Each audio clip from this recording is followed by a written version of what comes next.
Jornal da República e Última Hora, direto do Salão Verde, onde acabou de acontecer uma coletiva de imprensa sobre a questão que vai entrar em pauta amanhã, que é a questão da segurança pública, essa PL que vai transformar um pouco da segurança do país, e nada melhor do que falar com quem entende, deputado Júlio Lopes. Júlio Lopes, quais as principais alterações que amanhã devem entrar em pauta para fazer mudanças, para melhorar a questão da segurança pública, que é o gargalo do país hoje?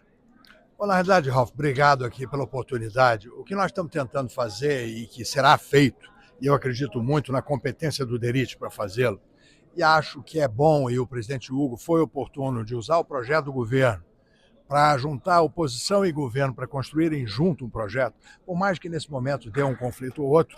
Na verdade, o que está se tentando fazer é a classificação de um tipo penal do crime de facção. E ele estava explicando ali, você cobriu, que na realidade o que ele quer é tornar o crime de facção ainda mais apenado ou grave do que o crime de terrorismo em certos aspectos. E no meu entendimento, isso é muito importante. Eu quero aqui dizer que eu sou a favor da classificação do crime de terror pelo domínio territorial pela força. Mas como essa posição está ultrapassada, porque ela não poderá ser avaliada nesse momento, em função de que o governo discorda e o próprio DERIT já assumiu que relatará de uma outra maneira, eu tendo a minha posição já ultrapassada, eu vejo que a classificação do crime de facção como um crime apenado de maneira ainda mais grave, com penas ainda superiores ao crime de terrorismo, será um dissuador, será uma forma de dissuadir a atividade criminosa, sobretudo no Rio de Janeiro. Eu, Rafa, entendo que alguém que domina um território por força, usando fuzis, usando granadas, usando todo tipo de artefato para impor sua vontade sobre uma comunidade, assumindo funções de governo, porque eles passam a cobrar pela água, eles passam a cobrar pelo gás, eles passam a cobrar pela luz, pela internet, pela vaga do carro, enfim, isso, no meu entendimento, é um crime de terror. Mas se assim não for, é um crime de facção. E como crime de facção, tem de ter uma pena ainda maior do que o crime de terror, porque esse sujeito ultraja, humilha, institui o medo. E aí eu queria fazer um convite a você, meu amigo. Eu quero muito que você que está nos ouvindo, vamos tentar nos libertar desse medo. Não vamos ter medo de sonhar com um Rio sem barreiras. As barreiras maiores que existem estão nas nossas mentes.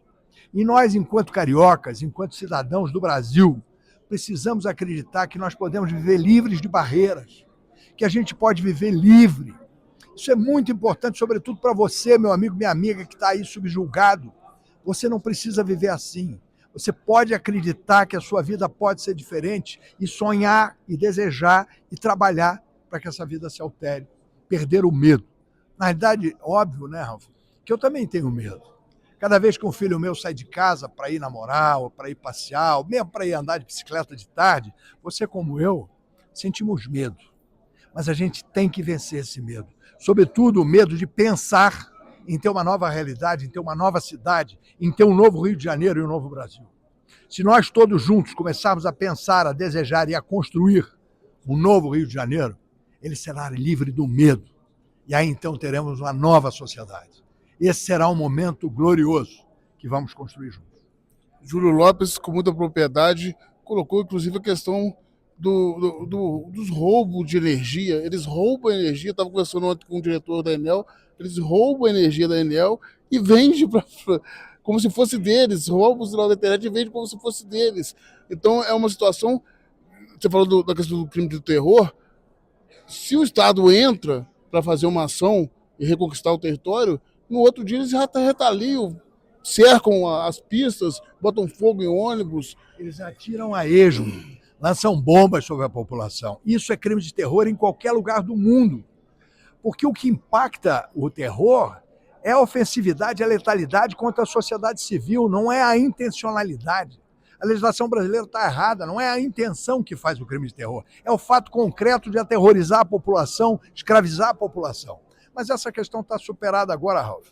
O importante é que a gente apene de forma realmente contundente e forte o crime do faccionado, para que a gente tenha uma reversão dessas expectativas. Mas, sobretudo, que a gente acredite, sabe? O que eu vejo, Ralf, e aí eu quero muito a tua ajuda nesse sentido, e de outros jornalistas e de outros canais, é que o Rio precisa acreditar que pode mudar. Eu vejo muitos amigos, sabe, empresários, mesmo políticos, não tem mais jeito, não tem mais jeito. O que não tem jeito é só quem já morreu. O Rio de Janeiro tem jeito, e eu quero lembrar você que a Baía de Guanabara está balneável, que agora a Ilha do Governador vai estar balneável.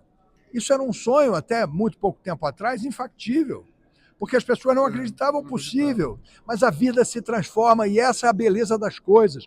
Vamos acreditar que a gente pode tirar todas as barreiras do Rio, que a gente pode acabar com os fuzis, porque, sobretudo, essa barreira está nas nossas mentes, nos impedindo de agir, de eleger pessoas e força para mudar a nossa vida. Vamos juntos acreditar que é possível, porque assim será. Júlio, se, por exemplo, mudar essa legislação, por exemplo, o Exército, em caso de terror, ele vai poder intervir para terminar com aquele terror momentaneamente? No caso do crime de terror, teria que haver a mobilização do Estado imediatamente, mas não será o caso. Eu acho que a gente está falando de uma hipótese que não ocorrerá. O grande receio hoje do governo é que, com a classificação do crime de terror, organismos internacionais de outros países poderiam avocar a responsabilidade e tentar agir, inclusive, dentro do território nacional nessa direção. Eu acho que foi essa a grande obstrução desse debate a respeito do terror, né? Mas o importante é que a gente supere isso, que a gente avance e que a gente faça realmente com que os faccionados cumpram as suas penas em prisões federais, em que os crimes não tenham redução de pena. O Derich está falando em pelo menos 70% da pena cumprida para poder ter qualquer redução, que não tenham atenuantes. Os crimes de facção são muito graves e hoje são muito, muito facilitados e as penas muito reduzidas. O que a gente precisa é exatamente impor ao crime de facção penas que façam com que os criminosos não queiram mais atuar nessa modalidade criminosa. Não tenham mais coragem de enfrentar a sociedade que agora decidiu que vai mudar, que vai se transformar e que vai se livrar do medo. Muito obrigado, doutor Júlio. Eu só não posso deixar, de quando conversar com você, falar sobre a questão da energia nuclear. Vossa Excelência é um dos que melhor representa no Brasil essa questão da energia nuclear. Fala para a gente os avanços de Angra, como que está a negociação. A gente sabe que teve algumas mudanças na lei. Olha, a última notícia é excelente.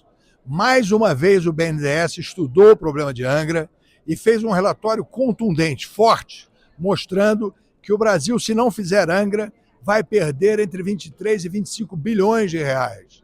E que fazendo Angra terá toda a energia dela proveniente, terá o concurso e o esforço de uma nova tecnologia que transforma a energia no mundo, vai poder trazer data centers para o Brasil, vai poder estabilizar o grid, enfim, vai ter avanços extraordinários. Mais uma vez, o Banco de Desenvolvimento do Brasil mostra que é financiável a conclusão de Angra 3 e que o governo não precisa usar recursos públicos para isso.